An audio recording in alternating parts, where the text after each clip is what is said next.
nations of the American industrialist Okay. That's sort of the center of international law. But when they decided to establish a court for the former Yugoslavia, they said, well, good place for this. And the Dutch said, let's put it in The Hague. Well, they converted an insurance building, the Aegon insurance building, actually, there, into the Yugoslavia Tribunal. And since then, as I said, we tried the Charles Taylor case there, but we used the premises of the International Criminal Court. And it's in 1998, in a conference in Rome, following up on these other tribunals, countries decided that instead of having just a temporary court for Yugoslavia or Rwanda, we would have a permanent criminal court. Of course, the United States didn't join the criminal court. 121 countries have, and we're outside it. Though in the Obama administration, we're supporting the cases that it's doing against people like Joseph Kony and warlords in the Congo and elsewhere, and we think it's doing the right thing, but the United States always takes a long time before it joins any international institution, and it takes a 2/3 vote in the Senate, and that's, we know, very hard to get 60 votes in the Senate. You know, have we ever joined? We joined the UN. Of course, famously, after World War I, Woodrow Wilson had the idea to have a League of Nations, and he sold everybody in the world and came home and he got it, and it was rejected in the U.S. And the Genocide Convention, which came out in '48, it took us 40 years to ratify the Genocide Convention. So you're saying we're waiting another 50? Well, who knows? Yeah, it may take a while, and we've got to get much more comfortable with the court and how it works. But the ICC is there now, as it's called. So we've got now there's a court even for Lebanon for the assassination of the prime minister there, and so it is the center of international justice. And in my current role, I'm there every 5-6 weeks, dealing with one aspect of American policy or another. And we are talking to Stephen Rapp, ambassador, and it's just fascinating hearing more in detail. Of course, you did appear at the middle school the other night, and that was a great turnout. It was a chance for people that don't know a lot about what your job entails or why we should be interested in it. And so it's really, it's just great having you here to enlighten us on some of this stuff, because most of the time, you know, people think, oh, that's too deep, that's not really for me, it's for judges and lawyers and the whole bit. How does it affect my life? I did want to ask you, Steve, if you would, Ambassador Rapp, if you would explain a little bit more about how the courts are set up, how many judges, for instance, is there more than one judge? Were you the only judge that handled these cases? Yeah, I understand. I was a prosecutor, just like in America. I'd be going to court trying to prove the guy guilty, and there'd be defense attorneys. But these cases wouldn't be tried by a jury. They'd be tried by 3 judges. 3 judges? Tribunal, 3 judges, and they come from different countries. I mean, when I tried the media trial, the presiding judge was from South Africa. Navi Pillay, who'd been appointed by Nelson Mandela to their Supreme Court, who fought apartheid, and in '95 was then elected by the UN to this court. And then there was a Norwegian judge who'd been on their Supreme Court, and there was a judge from Sri Lanka, from south of India, in the Indian Ocean. But the court itself eventually had 18 judges that were sitting in groups of 3, trying various cases in 4 different courtrooms in Arusha in Tanzania. And the same thing in the Yugoslavia Tribunal. There are essentially 18 judges there too, and they're trying cases, you know, like the case of former President Milosevic of Yugoslavia, or the General Mladic, who was recently arrested finally after 15 years on the run, who's alleged to be responsible for killing 8,000 men and boys in cold blood. And Srebrenica in '95, the trial against him will soon begin.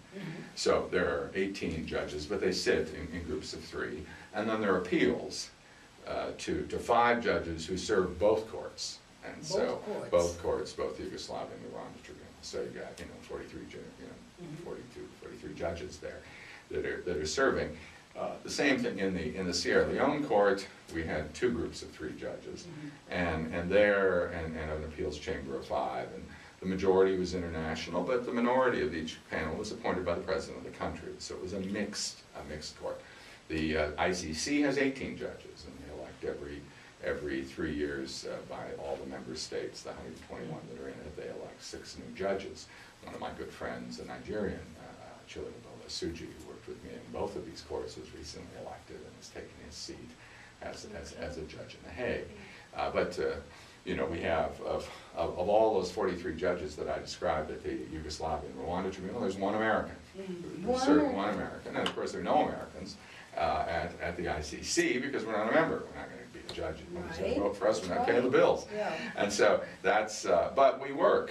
You know, there are Americans that work at the ICC and Americans that have played a very key role in prosecution and defense and investigation and witness protection at these other courts, which are always working in partnership with people who, you know, some of whom have a legal tradition like in England or Canada that's quite similar to ours but different in certain respects.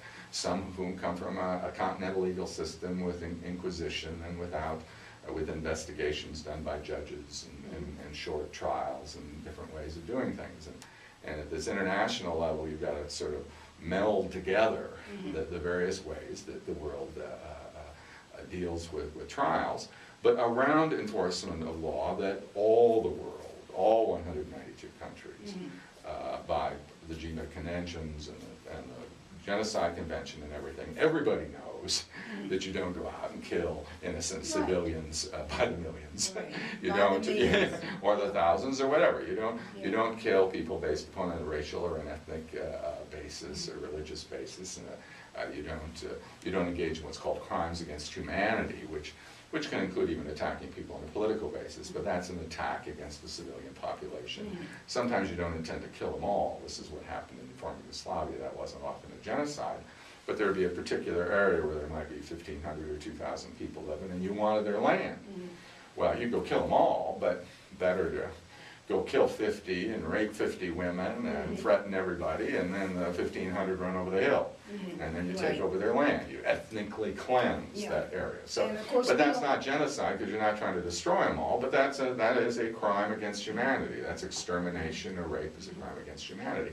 And then in war, if you, of course in war horrible things happen, and if you're shooting at the soldiers and you miss the soldiers and hit civilians, that's not a crime, those things happen. But if you intentionally go out and say, I'm going to kill every Tutsi because the enemy army is Tutsi, and I'm going to show them by killing their men, women, and children, that's a war crime.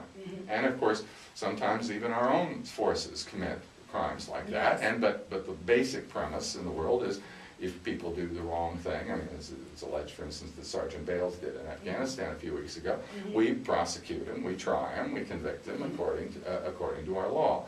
And it's only when the country doesn't do it, only when maybe the country's involved intentionally in doing this, or when they're not prosecuting or punishing it themselves, that you need to look at going to the international effort, to sort of a court of last resort. And so this is not something that gets involved in every little case, but when you've got these atrocities and the countries aren't doing what they should do to protect their own people, then the international community, through the UN and things like the ICC, which are established by the countries that sign a treaty, decide to do something. Now we in the United States support going after warlords who are murdering people, and we strongly supported these tribunals for Yugoslavia and Rwanda and Sierra Leone. And we're not joining, supporting what the ICC is doing. But none of these courts have a police force of their own. They can't investigate. They can't arrest. What they have to do is they have to ring up that country and say, hey, could you give us some help? We need the funds to run this court. We need the evidence that you've got in your files. We need your help in arresting so-and-so fugitive down in Texas where he's found haven. And so you need to ask for help. So these courts only exist if countries help them. That's where my current job comes in. I'm ambassador for the United States that helps these courts get the job done. But not just that. There are places like Syria, there are places elsewhere in the world where horrible crimes are happening, and there is no court, and there is no action. So, you know, in this job I've been to like 48 different countries dealing with cases of atrocity, some dating back to 1971, where they're trying to do something on justice. We're helping them do it. We're trying to find ways in which we can sort of fulfill the expectations of victims, that if your children are murdered and your family's murdered because, because of their race, because of their religion, etc., and it's done on a massive basis by an armed group or a government, then there should be justice. And we then, with a court, with aid to their national system, through other methods, help try to make that happen. And so, and sadly in our world, as we see what's happening in Syria, these things continue. And I was just with my boss, Secretary Clinton, this weekend in Istanbul, where we were at the Friends of Syria, where 74 countries have come together to try to figure out what we can do. But one of the things that we're doing now is we're going to document the atrocities, the torturing of children to death, and then the delivery of their bodies to their parents, and the things that the Assad government is doing. But and name names, and lay out who's responsible, and warn these people as it's happening. Stop this, or we're going to chase you till the day you die. We'll find a court, we'll find a means to bring you to justice, and hope that by doing that, we can deter the crime before it happens. Okay. But, and if we can't, we'll try the guy that did it. We'll find a way. Is there a tie between sanctions and how you try to get the people who are committing these atrocities to not threaten them the way they're doing other people, but are there such a thing as bringing sanctions against? No, indeed. We've got, we as a country make sanctions against people who are committing these kind of atrocities. And that can include visa bans. You're not going to come here, and other countries can implement it. And of course, lots of times when you're talking about warlords or dictators, they love to go shopping, and they've got families that are set up in villas in other countries. And so you cut that off, that kind of gets them, stay in their own capital.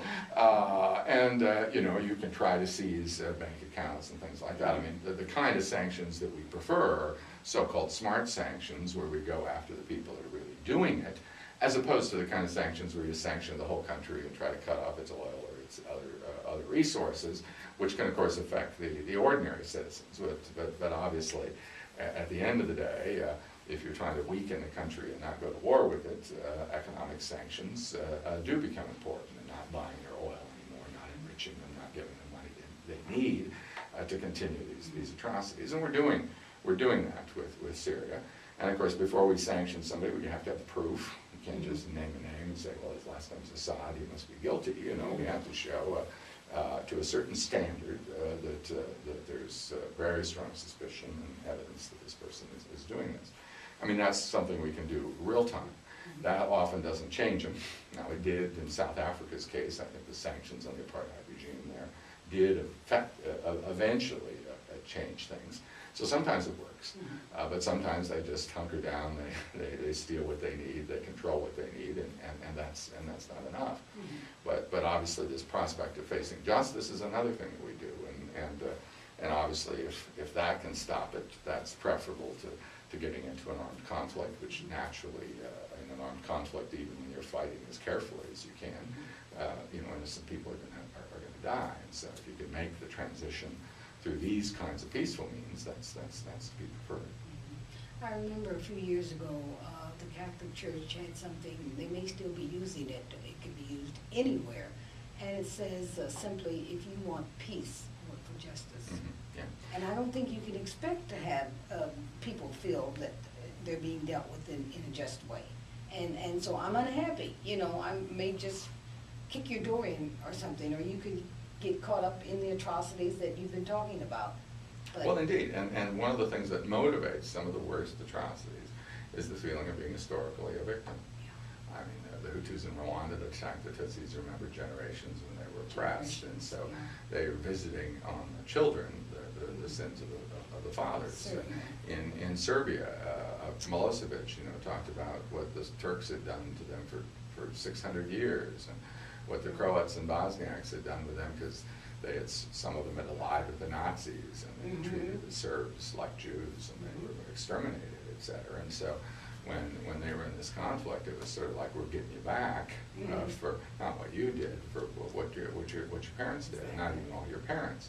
But if you have justice, if those people that were responsible, if the Turks had beheaded the leaders, etc., if they'd been held accountable, if the Nazis or the Croats who had allied with the Nazis during World War II, if there had been justice in those cases, that would relieve the pressure for people to have this kind of vengeance. And if you don't do that, you find that these things come back and back and back, and that's one of the horrible things about atrocities.